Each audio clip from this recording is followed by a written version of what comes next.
living as depends on the day, as probably a lot of you have experienced this. I was blessed to go to Doha, Qatar recently. So I was in Doha, then I came back for a few days, then I went to Cairo, Egypt, came back. My friend opened a new Christian university, and I'm like, where am I supposed to be today? My boss, my wife, Jenny Lee, making sure that I was here today for Marty and Chris and Sue and the guys, so I made it on time because I was at practice, as you can see. All right, good afternoon. Super honored to be here. All glory to God. I do mean that. I thank Jesus Christ. I wouldn't be standing in front of you if it wasn't for the King. So, yeah, praise the Lord. All right, so Chris was asking me as I was walking, he goes, what's in your back pocket, James? So he saw me walking, and I had a pair of nunchucks. So you can't have an action guy come on stage and not do a few moves. So hold on a second.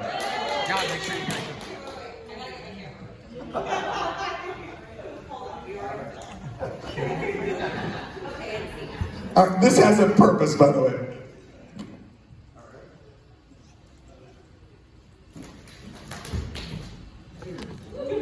So, that is a nunchuck. And so God gave me a really unique gift with martial arts. I was the former ISK world champion. I was in the world finals 7 times on ESPN, and I was blessed with martial art talent. But I always asked the Lord, like, what is this really for? And so I'll tell you a little bit about my background. My family's from Hong Kong, China. I grew up in the Midwest in Madison, Wisconsin, and I was blessed athletically with sports and physical skills when it came to martial arts. But in full transparency, I did that for myself. You know, I lived a life for years all about me. And as you know, as you're in film and television and stuff, especially in the West Coast circles, in the 90s, what happened was I got picked up because Hulk Hogan saw me do this. Hulk Hogan, the wrestler, saw me with the producers from Baywatch, and he said, James, you gotta be in my next movie. And I was like looking at Hulk Hogan like, wow, this is happening. And off I went. And all I was again, a kid from Madison, Wisconsin who could kick and punch. And I really didn't have a whole lot of guidance, if you will. There wasn't really a book or something like, okay, how do we use martial arts, especially nunchucks for God's glory?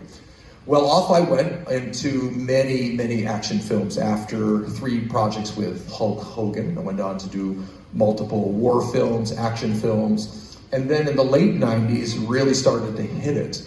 In particular, in some blockbusters. Lethal Weapon 4 for Warner Brothers with Mel Gibson. You can literally see me on the back of the box with Mel Gibson. And then to back up the clock for a second to action film, which many people refer to as Marvel #1, even though it's technically not Marvel #1, which was the movie Blade, where I fought Wesley Snipes.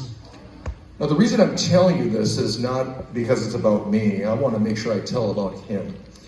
What happened in those years is I was making it large. I do mean large. Home on 2 coasts, fast cars, everything you could think of, red carpet. And just like even Steph was talking about, you get into this little world, it's all about you. And it's not about you. But you start to believe it's about you. In fact, I was surrounded by people that were like yes men, if you will. But fast forward here, walking down the red carpet one night, and like I said, I'm living life large, sports cars, fans, everything. And I got home after the red carpet premiere, and I couldn't stop crying. Now, before I tell you the rest of this story, I'm going to tell you some credentials to give you some context. Remember now, I was #1 in the world. I've been in the world finals 7 times. Okay? My skill level, as you can see the speed, even in my way post-retirement years, that's a very fast muscle twitch fiber, right? So you can imagine me 25 years ago in my prime, how fast I probably was then.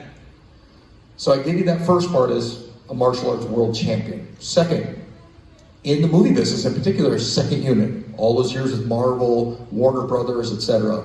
We're talking heavy duty stunts.